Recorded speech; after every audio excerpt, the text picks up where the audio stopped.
नमस्कार.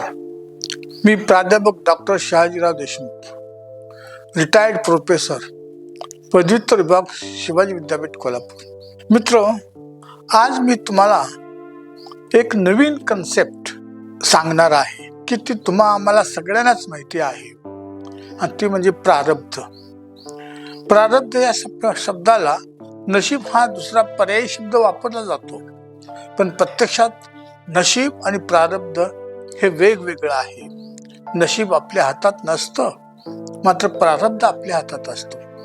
आपल्याला माहिती आहे, हजारो वर्षापासून आपल्या आयुष्यावर कर्म, ज्योतिषशास्त्र, परमेश्वर, नशीब किंवा आपली मुक्त इच्छा याचा प्रभाव पडत आलेला आहे. आपले अस्तित्व स्थळ आणि काळ या मितीत मर्यादित असते. आपण आपल्या ऊर्जा क्षेत्रात म्हणजे हृदयात ठशांची निर्मिती करतो. आता हे कसले ठसे? तर हे ठसे आपली विशिष्ट शैली, आपलं वेगळं व्यक्तिमत्व, विशिष्ट स्वभाव, भविष्यातील कामासाठी किंवा कर्मासाठी विशिष्ट चाकोरी अशा स्वरूपात आपले ठसे आपल्या हृदयावर असतात. पण हे ठसे जर तुम्ही काढून टाकले तर मात्र तुम्ही प्रारब्धची रचना तुम्हाला करणं शक्य होतं आणि आपलं आयुष्य बदलणं शक्य होतं. मित्र, प्रारब्धा संबंधात एक मूलभूत प्रश्न निर्माण होतो. तो प्रश्न म्हणजे नेमकं काय न बदलणारे आहे किंवा नेमकं काय बदलू शकते. केवळ नशीब आपल्या जीवनावर सत्ता गाजवते की प्रारब्ध निवडण्याची मुक्त इच्छाशक्ती सुद्धा आपल्याकडे असते. काही जण नशिबावर विश्वास ठेवतात, काही जण मुक्त इच्छा व निवडीचे स्वातंत्र्य आमचेच आहे असे मानतात, आणि बरेच जण दोघांचाही किंवा दोन्हीचाही स्वीकार करतात. मित्र, खरे तर नशीब म्हणजे असं काही नसतं किंवा निव्वळ मुक्त इच्छा म्हणजेही काही नसतं. या दोन्ही टोकाच्या दृष्टिकोनामध्ये आपलं जीवन जगायचं असतं. प्रारब्ध केवळ वर्तमान काळातच बदलू शकतो. भूतकाळ घडून गेलेला असल्यामुळे आपल्याला बदलता येत नाही, मात्र भविष्य काळ हा वर्तमान काळावर व आपण आज कसे जगतो किंवा कसे जगतो यावर अवलंबून असतो.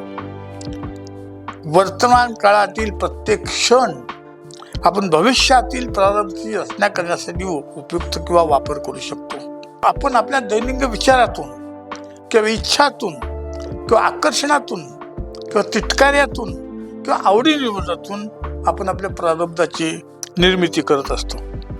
आपल्याला माहिती आहे, ज्या गोष्टी आपल्याला आवडतात त्याच्याकडे आपण आकर्षित जातो, किंवा ज्या गोष्टी आपल्याला आवडतात त्या आपण आपल्या ऊर्जा क्षेत्राकडे आकर्षित करतो, आणि ज्या गोष्टी आवडत नाहीत त्या आपण दूर सारण्याचा प्रयत्न करत असतो. परंतु मित्र, ते तर दूर जात नाहीत, त्या आपल्या आवडी इतक्याच आपणावर परिणाम करत असतात. कारण हा दोन्हीतला फरक आहे. एक सकारात्मकता ऐवजी नकारात्मकता आपल्याशी चिकटून राहते आणि चिकटून राहते. त्यामुळं जरी ती आपल्याला आवडत नसल्या तरी ते आपल्यावर परिणाम करत असतात. उदाहरणार्थ, प्रेमामुळे एखाद्या विषयीची जितक्या प्रबळपणे आपण विचार करतो तितक्याच प्रबळपणे घृणेचाही विचार करत असतो. मित्र, बहुतांशी वेळा आपण विचार करत असतो, आणि हे विचार आपली शक्यतो आवड निवड यातच गुंतलेले असतात. त्याची आपल्याला जाणीव पण नसते. आपल्याला माहिती आहे, जवळजवळ आपण रोजचे 30,000 विचार आपल्या मनात येऊन जातात. अनेक त्यातले काही असे लक्षात राहण्यासारखे असतात, पण आपल्याला न कळतच आपल्याला काही त्याची जाणीवही असत नाही. त्यामुळे सतत आपण आवडीनिवडीच्या प्रतिक्रिया देत असतो. त्यात कसलंही नियोजन नसतं किंवा दूरदृष्टी नसते. आपण लक्षण पद्धतीने भरकटत जातो. अशा मनावस्थेत अशी आपली जी मनस्था असते किंवा रोजच्या घटना आपले भवितव्य घडवू शकतात किंवा घडवू लागतात. मग हे टाळण्यासाठी आपल्याला विचाराचे नियमन करणं अत्यंत आवश्यक असतं. हे कसं करणार? तर आपलं जे सूक्ष्म शरीर आहे किंवा मन आहे त्याला आपण सुव्यवस्थित ठिकाणी किंवा सुव्यवस्थित राखणं हे गरजेचं असतं. हे कसं राखायचं सुव्यवस्थित? तर हे मन आपलं सुवस्थित राखण्यासाठी आपल्या अवचेतन मनामध्ये सतत उत्पन्न होणारा गोंधळ दूर करणे, आपल्या मनामध्ये जो आतल्या बाजूला गोंधळ असतो तो दूर करणं आवश्यक असतं. तर झाला तर हृदयातील आंतरिक आपण सामर्थ्य पण पोहोचू शकतो. आणि आंतरिक सामर्थ्य पण पोहोचल्यानंतर आपल्याला आंतरिक स्थैर्य व स्पष्टता जाणवू लागते आणि मनाला नीट वळण लावून विचाराचे निवड आपण करू शकतो किंवा त्याच्यासाठी आवश्यक असतं म्हणून. आता ते कसं शक्य आहे? पूर्वी आपण पाहिले ध्यान पद्धती कशी असते ती. हे एखाद्या ध्यान पद्धतीने शक्य होतं. ध्यानामुळे आपले मन प्रशिक्षित होते आणि प्रारब्धाची रचना करण्यास सक्षम होते. सामान्यतः आपल्याला माहिती आहे आपला आनंद बाह्य गोष्टीवर किंवा परिस्थितीवर अवलंबून असतो. म्हणजे आपल्या घरात आपली आर्थिक स्थिती, गाड्या, घर उत्तम, सर्व काही ज्या चांगल्या गोष्टी असतात त्याच्यावर आपला अवलंबून असतो. पण काही कारणानं एखादा आपल्यावर दुःखद प्रसंग ओढवला तर मात्र त्यात बाहेर पडण्यासाठी तुम्हाला आंतरिक साधनाची आवश्यकता असते. आणि ते आंतरिक साधन म्हणजे तुमचं मन, बळकट मन असेल तर त्यात तुम्ही बाहेर पडू शकता, नाहीतर प्रश्न निर्माण होतात. म्हणून प्रथम पासूनच मन सुव्यवस्थित राखणं किंवा बळकट ठेवणं हे गरजेचं असतं किंवा महत्वाचं असतं. मित्र, आपल्याला माहिती आहे प्रारब्ध आपणास आपल्या एखाद्या विशिष्ट दिशेने जाण्यास सुरुवात करते. आपण विचार करत असताना विशिष्ट दिशेने जाण्याला सुरुवात करते. म्हणजेच त्यानुसार आपण ध्येय ठरवतो आणि त्या ध्येयाला अनुसरून आपल्या जीवनाची दिशा आपण ठरवत असतो. आणि त्याच्यातूनच आपण आपले प्रारब्ध घडवू शकतो. जीवन आपणाला समाधान, आनंद, प्रेम, जीवनात आपल्याला समाधान, आनंद आणि प्रेम हवे असते. ते कसं मिळते आपल्याला?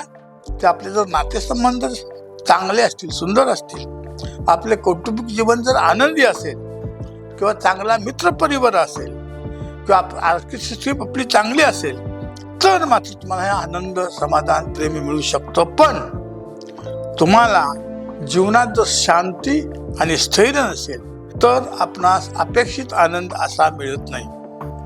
ह्या सर्वच गोष्टी क्षणभंगूर आहेत. आत्ता आहे तर उद्या असतीलच अशातला भाग नाही. जेव्हा या गोष्टी नसतात किंवा नष्ट होतात तेव्हा मिळणारा आनंदही सुद्धा नष्ट होतो. हा आनंद चिरकाल टिकणारा नसतो. मग चिरकाल आनंद शोधण्यासाठी आपणाला आपल्या अंतरंगात डोकावलं पाहिजे. अंतरंगातील स्थिती व शांत असली पाहिजे किंवा स्थिर आणि शांत असली पाहिजे. अंतरंग आणि बाह्य जीवन आपलं जे आपण जे जीवन जगत असतो ते आणि आतलं जीवन किंवा अंतरंग ह्याचा समतोल साधला गेला पाहिजे. केवळ आनंदी आणि शांत जीवन जगणं हे प्रारब्ध नसतं. प्रारब्ध घडवण्याची ही पहिली पायरी असते. आनंदी व शांत मन हे आपणास चांगले बनण्यास उपयुक्त ठरते. याचा उपयोग करून आपण आपले प्रारब्ध घडवू शकतो. मित्र, हेच प्रारब्ध आपलं जीवन घडवतं. जीवनात उत्क्रांतीशी संबंध असतो. प्रत्येकाचे जीवन हे कोणत्या ना कोणत्या प्रकारच्या उत्क्रांतीशी जोडलेले असतं. मग ती उत्क्रांती सुज्ञपणाची असो, कौशल्य, दृष्टिकोन याचा विकास असो किंवा याच्याशी संबंधित असो किंवा याच्या उलट आयुष्यातला संघर्ष असेल किंवा अपयश असेल यांच्याशी आपणाला याचा संबंध असू शकतो. मित्र, सगळ्यात महत्त्वाचं ह्या दोन्ही गोष्टी आपणाला विकसित भविष्याच्या दिशेने घेऊन जातात. मित्र, सगळ्यात महत्त्वाचं सर्वोत्कृष्ट प्रेरणा, उपजत प्रेरणा आपल्या मनात व अज्ञातेच्या सीमा पार करणं, जे काय अडथळे असेल ते पार करणं हा मानवी जीवनाचाच एक भाग आहे. जीवनाबद्दलची आस हेच आपले ध्येय असते. एकीकडे आपण संपत्ती, सुख, आराम यांची अभिलाषा करतो तर दुसरीकडे हलकेपणा, प्रेम, आनंद याचे आपल्याला आकर्षण असतं. खरे पाहता उदात्त ध्येयाविषयी उपजत प्रेरणाच आपले वर्तन ठरवत असते. जसं तान्ह्या बाळाविषयी आईचं प्रेम किंवा आजी आजोबा व नातवंड यांच्यातील प्रेम ही सर्वात सुंदर गोष्ट असते. मित्र, प्रारब्धाची दिशा ठरवताना कशाचा आपण विचार करतो, तर आपल्याला आपल्या आयुष्याचा अर्थ, उद्देश, प्रेम आणि आंतरिक आनंद ह्याचा शोध घ्यावा लागतो किंवा घेणं गरजेचं असतं. आणि याचा प्रत्यय आपल्या दैनंदिन जीवनात हा येतच असतो. कुठल्या तरी कारणाने ऐहिक सुखापासून दूर जाणे किंवा पळ काढणे किंवा मुलांचं जगाकडे विस्मयानं पाहणं, प्रौढांचं आपलं दिवा स्वप्न, ह्या सर्व गोष्टी मानवी जीवनाचा एक अविभाज्य घटक आहे. याचा संबंध सदैव त्याच्या पलीकडील जीवनातील आपल्या प्रारब्धाच्या दृष्टिकोनासाठी तो महत्वाचा आहे. परंतु सगळ्यात महत्वाचं, या भविष्यावर आपला पडणारा प्रभाव हा आधीपासूनच निर्धार केला आहे का आपणच आपल्या जीवनाची दिशा ठरवू शकतो, ते ठरवणे आवश्यक आहे. या दोन्हीतलं पहिल्यांदाही ठरलं गेलं पाहिजे. मित्र, प्रारब्ध निमिटण्याची मुक्त इच्छा आपल्याकडे असतेच, त्याची निर्मिती आपल्याकडे असते. आपल्याला माहिती, आपल्याला 3 शरीर आहेत, भौतिक शरीर, मानसिक शरीर आणि कारण शरीर म्हणजे आत्मा. पण ह्याच्यातलं प्रारब्ध घडवण्यासाठी आपल्याला मानसिक शरीराचा उपयोग होत असतो. कारण म्हणजे सूक्ष्म शरीर आणि सूक्ष्म शरीर म्हणजे मन, त्याचा आपल्याला उपयोग असतो. आणि मन म्हणजे काय? चेतन, मनस, बुद्धी व अहंकार हे मनाचे 4 घटक असतात. हृदय हे ऊर्जा क्षेत्र असते. आपलं विचार करणे, जाणीवा होणे किंवा समजून येणे ही याची गुणवैशिष्ट्य असतात. आपल्या हृदयाची विशालता, दृष्टिकोन, इच्छाशक्ती, प्रेम करण्याची क्षमता आपण विकसित करू शकतो. हे सर्व मोठ्या प्रमाणात बदलता येते. आपण आपल्या प्रारब्धाची रचना करण्याकरता मुख्यतः याच शरीराचं शुद्धीकरण करतो. म्हणजेच सूक्ष्म शरीराचं म्हणजे आपल्या मनाचं शुद्धीकरण आपण करत असतो.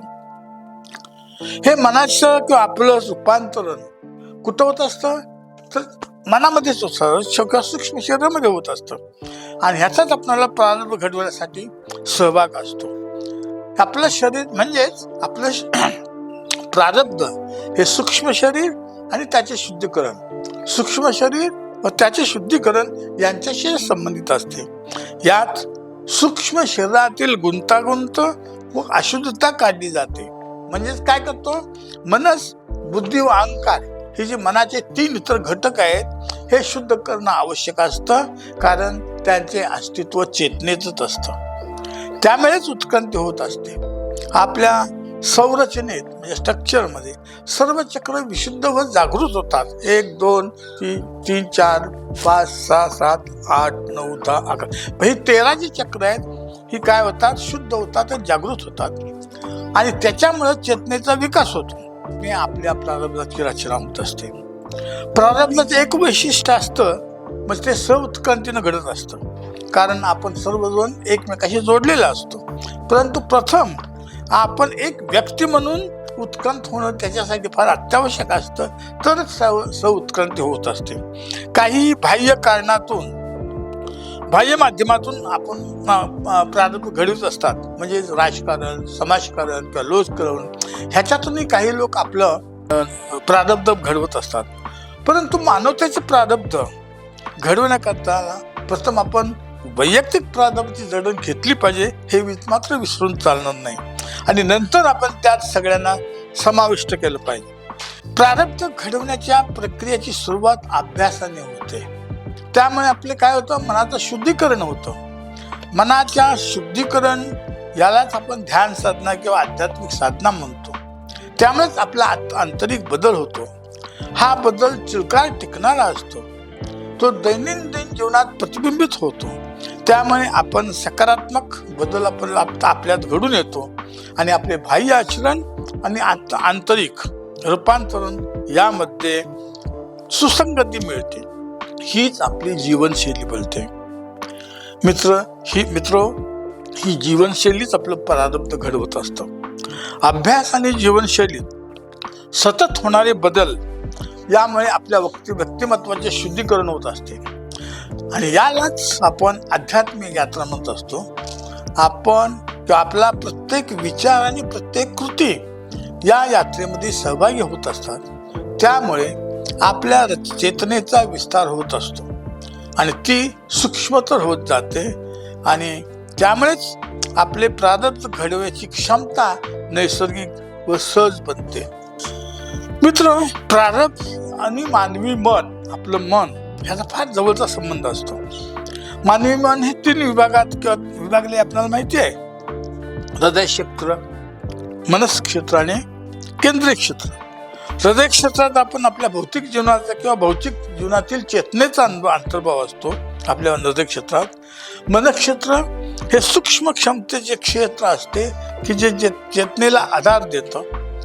केंद्रीय क्षेत्र म्हणजे शून्यता अथवा निर्वात क्षेत्र, जे जिथं परमेश्वराचं अधिष्ठान आहे, हे क्षेत्र जे आपल्या संपूर्ण अस्तित्वालाच आधार देत असतं. ते प्रत्येक अणूच्या केंद्रात असते आणि आपल्या स्वतःच्या अस्तित्वाच्या केंद्रात सुद्धा ते असते. मित्र, मनुष्य म्हणून आपण या 3 क्षेत्राने मिळून बनलेला असतो. आपल्यात ही 3 क्षेत्र अनुभवण्याची क्षमता असते. आपले प्रारब्ध या 3 क्षेत्रावर अवलंबून असते. आपण जेव्हा आध्यात्मिक साधनेद्वारे विकसित होतो तेव्हा आपली अंतिम वेळ येईपर्यंत आपण या भौतिक जगात जगत असतो. तरीही इतर 2 क्षमता म्हणजे सूक्ष्म शरीर आणि कारण शरीर ते आपण विकसित करत असतो. म्हणजे कारण शरीर आणि सूक्ष्म शरीर हे जेव्हा आपण भौतिक शरीर आपण जगत असतो त्याच वेळेस ते विकसित होत असतात तुमच्या कर्तृत्वाने. आपण सूक्ष्म शरीर व कारण शरीर ह्याचे संगोपन करत असतो. त्यामुळे ब्रह्मांड क्षेत्र त्याच्याही पलीकडे इतरमध्ये आपण संचार करू शकतो. आपल्या भौतिक अस्तित्वात सर्व प्रकारची पुटे निर्माण होतात. म्हणजे संस्काराचे जे ठसे असतात ते आपल्या भौतिक अस्तित्वात असतात आपण जगत असतो त्यावेळेला, कारण हजारो वर्षाची परंपरा ती पुढे हृदय क्षेत्रामध्ये येऊन साठत असतात. जसे आपण भौतिक क्षेत्राच्या पलीकडे ब्रह्मांडात विस्तारित होत जातो तसे हृदयातील ही जी पुटे असतात ती कमी होत जातात आणि आपल्यात अधिक पावित्र्य जाणवू लागते. आपली चेतना शुद्ध होते आणि आपण उच्चतम स्तराकडे जाऊ लागतो. त्यामुळे आणखी जादा पावित्र्य आपल्याला अनुभवायला येतं आणि आपले परमतत्वाबरोबरचे म्हणजेच परमेश्वराबरोबरचे प्रारब्ध विणले जाते. तुम्ही परमेश्वराशी जोडले जातात.